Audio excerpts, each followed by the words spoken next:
Edward was left alone, without arms, without legs, without his brother, but with a hellish desire to fix everything.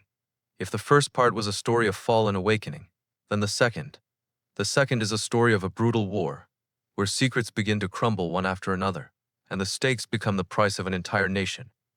So pour yourself something stronger, my friend. Let's dive into part 2, the state conspiracy and the pursuit of truth. Remember that moment where Ed was crawling through the sewer in complete despair?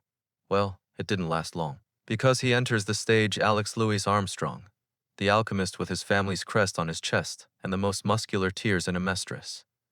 It is he, a symbol of honor and duty, who becomes Ed's first thread to hold on to in the swamp of betrayal. Armstrong sobbing, lifting the crippled Ed, young Elric. My heart bleeds, seeing youth trampled by treachery. But the Armstrong spirit will not allow you to fall. Armstrong doesn't just save Ed, he leads him to people who, it turns out, have long been waging their own quiet war. This is Major Roy Mustang and his team Hawkeye, Fury, Breda, the team as they call themselves. And here Ed realizes a shocking thing. He is not alone. Inside the very military machine there are those who doubt its purity. Mustang, that perceptive manipulator with his flame alchemy gloves, reveals part of his hand to him. Mustang spreading a map on the table. Look, Elric. Laboratory 5 is no accident. It is part of a system that someone is using. We still don't know who or why, but your appearance and your brother's kidnapping, it is making us act faster. While Ed receives new, upgraded prosthetics, the hunt begins. A hunt for the truth, and the first big catch is Dr. Marco, the very scientist who once worked on creating the Philosopher's Stone and, horrified, ran away. Capturing him is like lancing a boil. From his testimony emerges the terrifying name of the project father. Meanwhile, somewhere in a secret location we see Alphonse. His consciousness is trapped in that very suit of armor, but he is not alone. The leader of the homunculi himself, Father holds philosophical conversations with him, and the dialogues between them are simply masterpieces. Father calmly, sipping tea, "You are interesting, boy. You lack a body, yet you retained your soul. Unlike my children, they have bodies, but their souls are merely a pitiful parody. They are my sins in the literal sense of the word. Alphonse, why are you doing all this? Father, to become perfect, to rid myself of everything human that remains in me, of doubts, of fear, of death itself. And third, the most important thing, escaping the laboratory. Alphonse sacrifices himself so Ed can get away. His armor and with it his soul is captured by the homunculi, and Edward is left alone. For the first time in many years, he is completely alone. No legs, no arms, no brother by his side. He crawls through a sewer, crying in helplessness, and is found by Major Armstrong, that very alchemist with the Armstrong line, who shows him unexpected support. The final shots of the first part are of Edward, having received new prosthetics, walking alone into the unknown. He no longer looks for easy paths. He no longer believes in fairy tales about the Philosopher's Stone. He knows his brother is in the hands of monsters who are at the very top of his own country's power. His naivety is dead. Now he is a soldier who has understood that he is fighting not individual villains, but the system itself. He looks at the sky and says to himself, or perhaps to Alphonse, "Wherever he is, Edward, I am coming for you, Al, and I'll do everything to save you, even if I have to tear this corrupt nation down to its foundations to do it." And here, my friend, the children's fairy tale about two boys looking for a magic stone ends, and the real adult, cruel, and epic war for the truth begins. But that is a whole other story. Envy smirking, "You humans are so amusing. You search for the stone without even suspecting how it is created. You are just puppies chasing a phantom. The real game is already underway, and you don't even know the rules." And here the most interesting part begins. The brothers gather information bit by bit. They learn that their father, Hohenheim, isn't just some old drunk. He is a figure whose history stretches across centuries. They stumble upon a village destroyed by someone named Ishval, where they meet a mysterious cyborg assassin named Bradley. It later turns out that this is the Federer himself, the head of state, and he clearly knows more about the homunculi than he lets on. And then one of the most powerful episodes happens. They visit their teacher, Izumi, and find her gravely ill.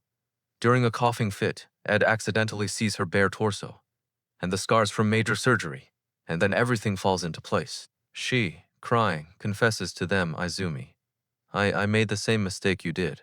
I tried to resurrect my stillborn child, and the gate took from me my uterus and part of my internal organs. I can never have children. I hid this from you, because I didn't want you to carry your burden even more heavily." It was a shock. They were not alone in their mistake. Their teacher, the strongest person they knew, bore the same scar. This knowledge didn't unite them, but rather showed the monstrous scale of this tragedy. It is not just their sin. It is an affliction of all who dared to cross the line. The culmination of this entire first part is the confrontation in Laboratory 5.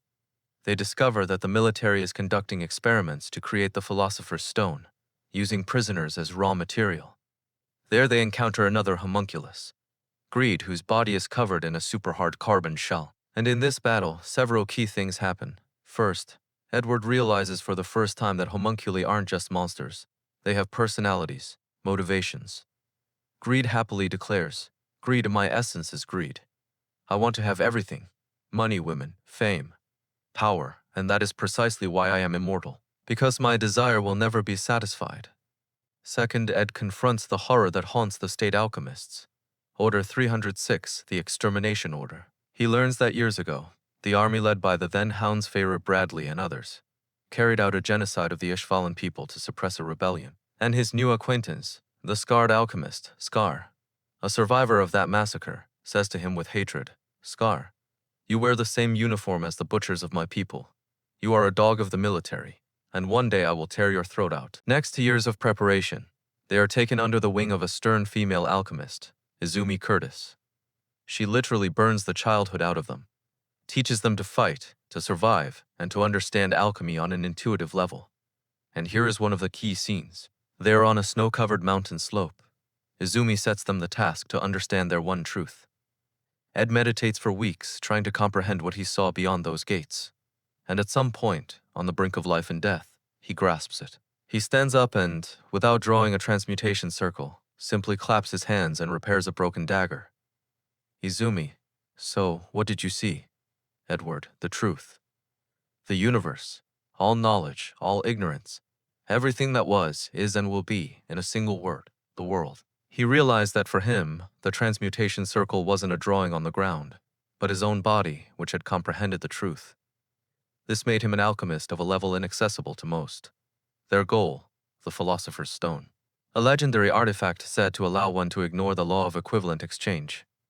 Their logic, since we gave up so much to get our bodies back, we need a cheat code.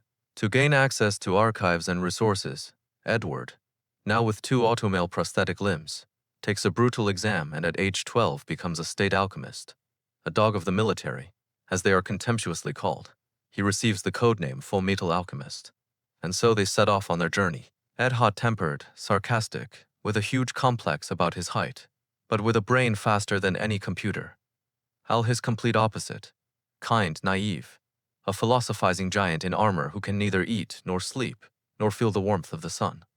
Their first major stop, the town of Lior. Here they meet a populous preacher, Father Cornello, who uses miracles, reed, alchemy, and a supposed philosopher's stone to create a religious cult. The brothers are thrilled. The goal is near, but the terrible truth quickly comes to light. Edward, studying the stone, says in horror, "Edward, it is screaming. This stone, it is full of desperate screams, people's souls." Their ideal, their hope, turns out to be the concentrated torture of thousands of innocent people, whose lives were sacrificed to create it. This is the first huge stumbling block for their faith. Can such a thing be used for their goals? Edward, without a second thought, destroys the stone. Their moral code cracks for the first time. It is here that they first encounter them, the homunculi. Behind Cornello stood an incredibly beautiful and lethally dangerous woman, the homunculus Lust. Her fingers turned into infinitely extending, super-hard spears. And later her brother appeared, the homunculus Envy, a nasty mocker who could change his form. It is he who gleefully reveals another layer of truth to the brothers. You see, this isn't a story about heroes. It begins as a story about 2 broken boys, Edward and Alphonse Elric.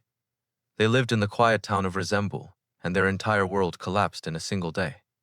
Their mother, Tricia, died of an illness, and they were left all alone. Their father, some legendary alchemist named Hohenheim, had left long ago, no one knew where. So there they are, 2 self-taught geniuses, their room piled high with books on alchemy, and their childish minds can't come to terms with this loss. Their logic was terrifyingly simple. We know how to assemble any object from atoms.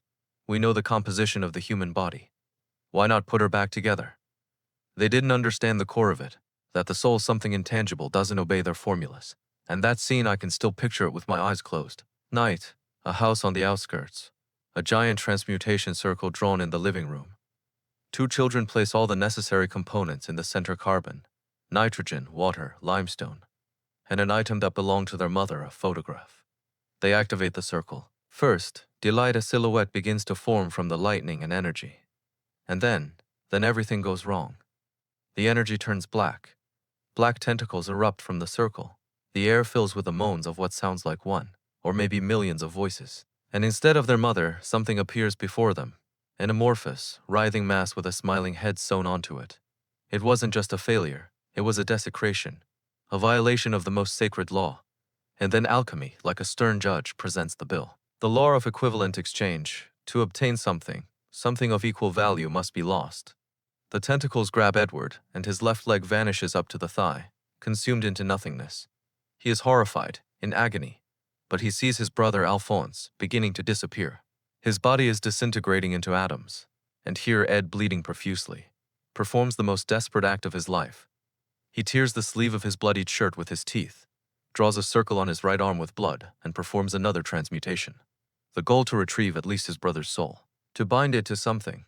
He sacrifices his right arm to tear Al's soul from the gate and seal it into the first thing that caught his eye: a suit of steel armor standing in the corner of the room. Silence. The circle fades. In the room, flooded with blood, lies a one-legged, one-armed boy, and above him leans a huge empty suit of armor. And from this armor comes a thin, frightened child's voice. "Brother, Ed, what is this? I can't feel anything. Why can't I fall asleep?" That is where it all started, you see. With that price. Edward, Winnery. One word isn't enough. Give me half of your life, and you give me your half. Winnery, through tears. Idiot, of course, you stupid. A whole life won't be enough. The sunset paints the sky in crimson hues. The door to the house closes. The story that began with a violation of the law ends with its highest fulfillment: an exchange of a whole life for a whole life. Not alchemical, but human. That is all.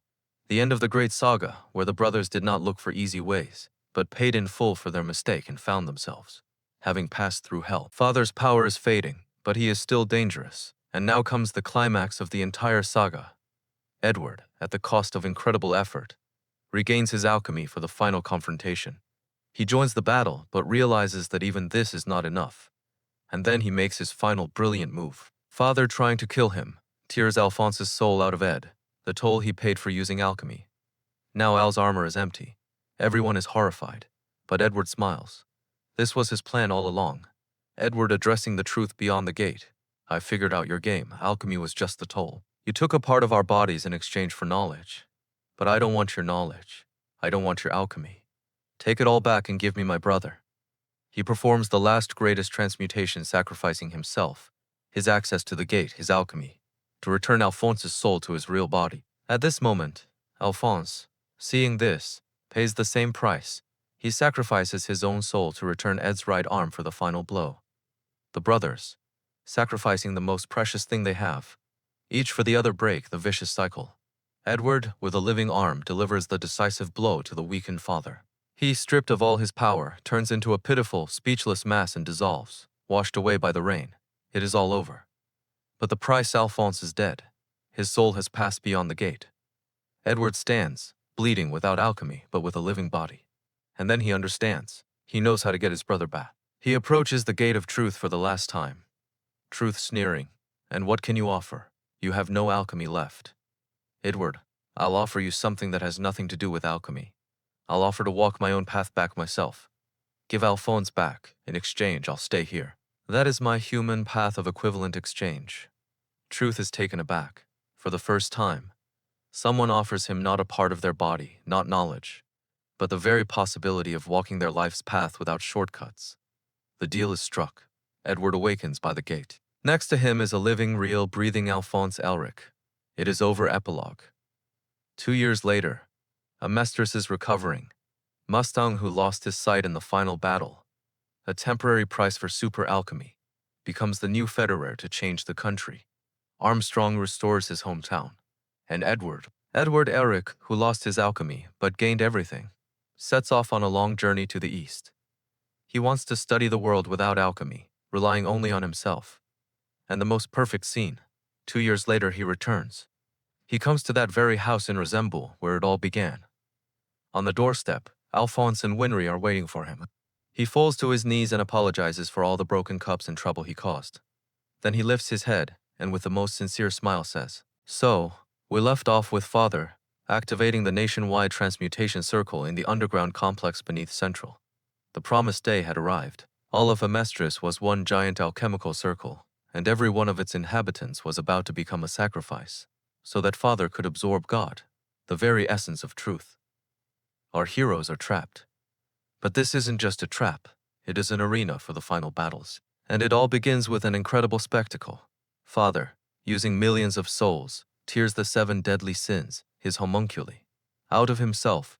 Now he is perfect, free from human weaknesses, and begins the process of absorbing God. While he ascends in the center of the hall, individual battles rage around him.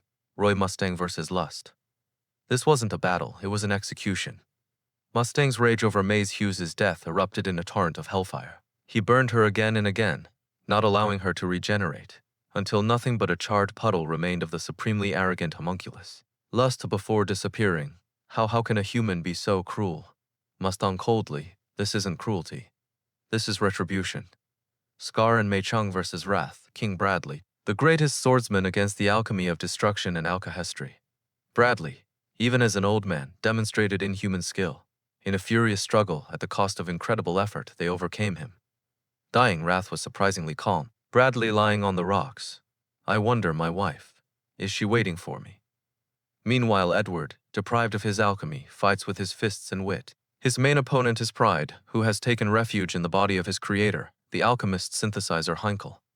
But here an unexpected turn occurs. Greed, who had been seized by Father, suddenly rebels. His greed proved stronger than his creator's will. Greed, addressing Ed. You know what I truly crave, not things, but connection. Friends who won't betray me. I want to trust, and right now, I want to help you.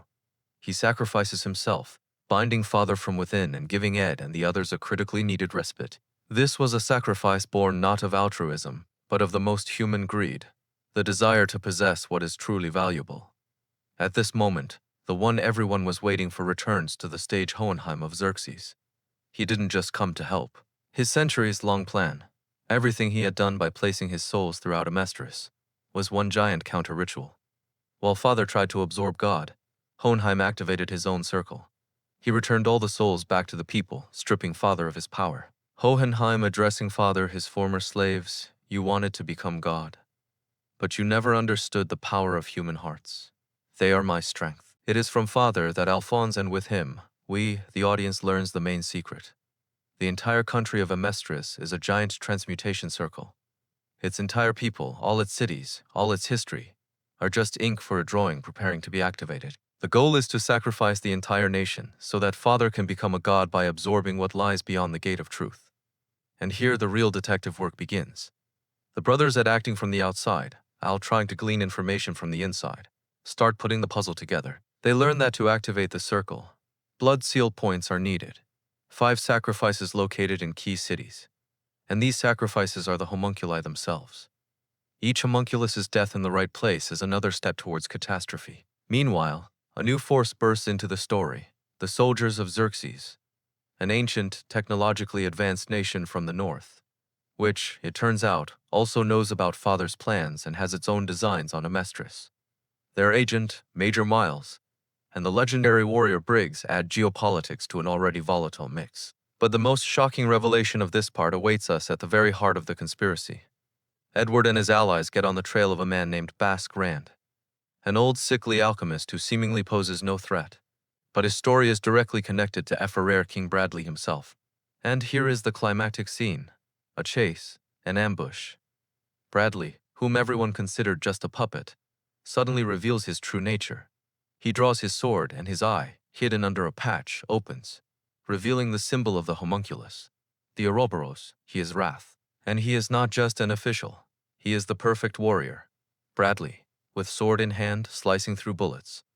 Did you think I was just an old man on a throne? I am Wrath. I am the sword, honed for a single purpose, and you are all merely specks in my path. This battle is a demonstration of absolute power. Bradley single-handedly routs a group of top-class fighters, including Buccaneer. He is not just strong, he enjoys the fight. His rage is cold and calculated.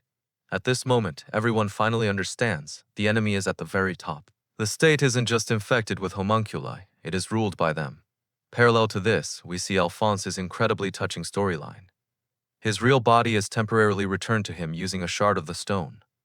One night, just one night to feel warmth, the taste of food, pain, fatigue again. He cries, touching his own skin. And in that moment, he understands what he is fighting for. But morning brings cruelty. The body cannot exist without a constant supply from the stone, and he loses it again, sacrificing it to save a friend. Alphonse looking at his disappearing hands. It was beautiful. Brother, we have to get this back. We have to get our bodies back without taking the lives of others.